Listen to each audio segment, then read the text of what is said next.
under life threat, your body actually can't fight or flee. It doesn't work. Doesn't have enough metabolic resources, especially as a child.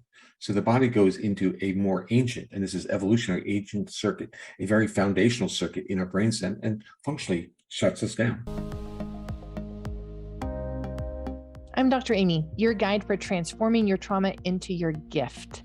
You adapted to life experiences to survive, but you are not your trauma.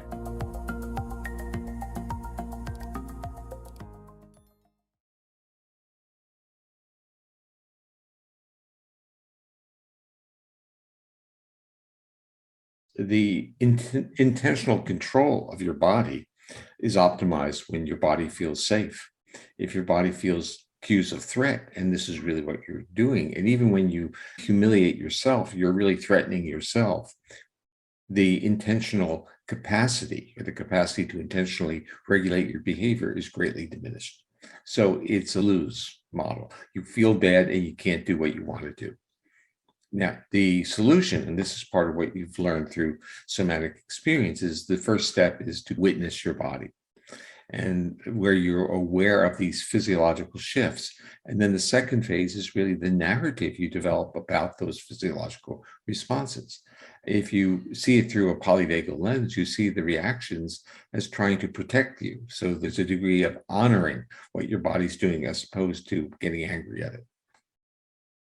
And let's talk a little bit about the early times that this pattern would have been developed and how protective that was at that time. Yeah. Because we can notice that we have these patterns, not understand why we have them, and again, go into judgment and shame about it. And yet what you're saying is so important, to be able to honor that and to be able to see it as whatever I experienced in my early childhood, even that it was protecting my physiology at that time. Yeah. Now let's go through this. And this is really a model. And the model is that under life threat, your body actually can't fight or flee. It doesn't work. Doesn't have enough metabolic resources, especially as a child. So the body goes into a more ancient, and this is evolutionary ancient circuit, a very foundational circuit in our brainstem, and functionally shuts us down. We immobilize. But we immobilize without muscle tone. So we hit the floor, we pass out, we may defecate. And it's also, we're not in a physiological state that is producing sufficient oxygenated blood to our cortex. So it's not good for us. We can fall, we get hurt, or we can get hypoxemia. We're not getting enough oxygen. The nervous system isn't stupid. It's saying this, I'm only going to use this under the severe challenges of life threat. And it basically is like a death feigning response. So the issue is, you're a small child, you're overwhelmed with activity or threat. Your body says, immobilize, appear to be dead, reduce metabolic demands, slow your breathing. The defecation comes because it's metabolically costly to process food. So all these things have, in a sense, an adaptive function. But it's not a great reaction to totally collapse and fall down.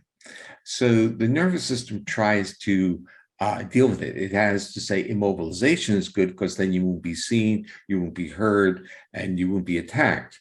It goes into a freeze response. The freeze response recruits a sufficient amount of sympathetic tone to keep muscles rigid enough or strong enough to keep you in an upright position, or in a position where blood flow to your brain is normal or close to being normal.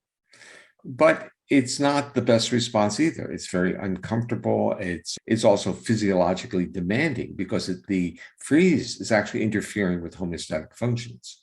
So over prolonged traumas or intrusions into your nervous system, freeze may be changed. And this is where dissociation may start coming in. So dissociation is this very sophisticated neural interpretation of life threat. Remember, in shutting down and in freezing, it's getting you out of there, getting you away from the conflict. But so is dissociation. Dissociation, you're going someplace else, but your body can now basically regulate. So dissociation is this trade-off about the psychological space, or the concept of the individual self, not being in the physical environment versus the physical attributes of the person. So there's breaking apart, or the parts come out, and there are a lot of work in trauma about parts.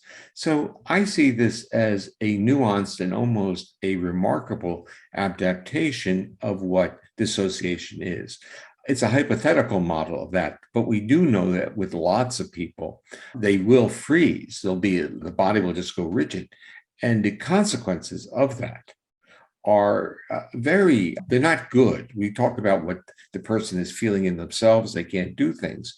We haven't mentioned what those cues do to the person across from them, Yeah. especially as they get older, when they have these scripts where the body, where there's a threat cue, which has nothing to do with, let's say, with a spouse or a friend, and their bodies go like this, and they're basically not there. So it's not a total dissociation.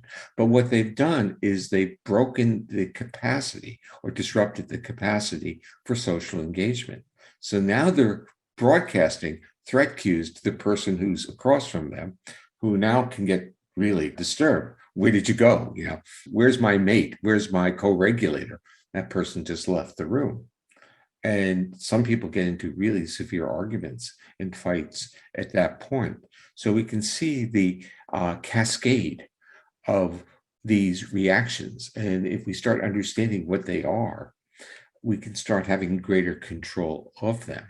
What happens, I guess this is a lot of in like internal family systems, where, and actually somatic experience as well, you repurpose the experience, you change the narrative around it, and you become more accepting and more honoring of what your body's doing. The latter part, I would say, is the polyvagal perspective. You become more aware and more honoring of what the body has tried to do, so you don't get the anger at your body, and you become more welcoming to your own self, and that helps the body come back to interactive contact. You're describing is so important, and even the sequence of what you're describing, because you're talking about we have to start with being a witness to the body. Yeah. And that has to happen first before we can even look at these different parts of us and explore the internal family systems and those narratives, because until we can actually feel what's happening in our body and be able to create for ourselves a sense of safety, then some of those narratives are too scary to even look at and go into. Yeah, and what you mentioned, something that's extremely important, and that's being aware of our own body. Now, from a medical perspective, what we're doing when we lose that awareness and we become more numb is we're turning off our neurobiological feedback loops. And so what does that do to the organs in our body as we turn off the feedback loops? We start getting comorbidities. We get irritable bowel syndrome, which is also subdiaphragmatic. We get other forms of gut problems, gastric distress. We get vasovagal syncope, episodes of passing out, another linkage to that dorsal vagus. And we start seeing these systems coming together and they become physical illnesses. Dysautonomia is a big, fibromyalgia. These are all features of a dysregulated autonomic nervous system. But it's not like you have a dysregulated autonomic nervous system as the roll of the dice. The autonomic nervous system for many people gets retuned because it's very trauma sensitive, it's threat sensitive, averse sensitive. And if the nervous system thinks that your autonomic nervous system, meaning you, are under a state of chronic threat, it's going to be tuned to be defensive. When it's tuned to be defensive, it's reallocating resources from homeostatic function, health, growth, and restoration, now to protecting you. But protecting you is not a social state. It's not a thoughtful state. It's a state of conservation of resources. And there's one other point about this shutting down our dorsal vagus. We have learned, or most of us when we went to school, it was emphasized fight flight as being the primary defense system.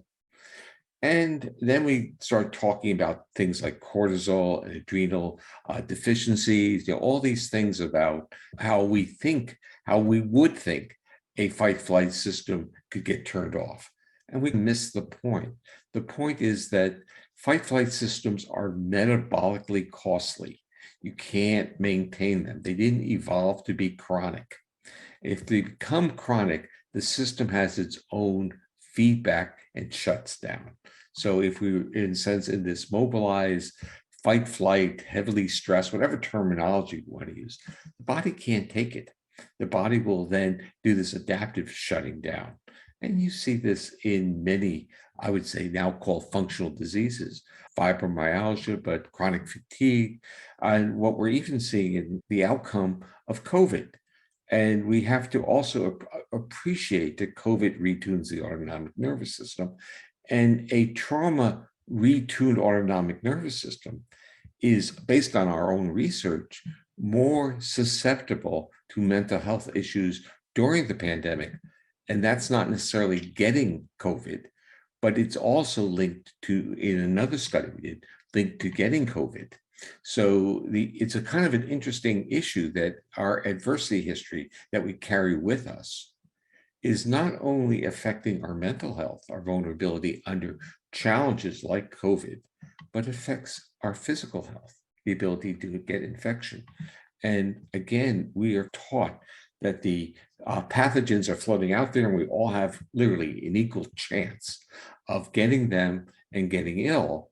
And we forget that a nervous system under threat is already vulnerable to more vulnerable to pathogens.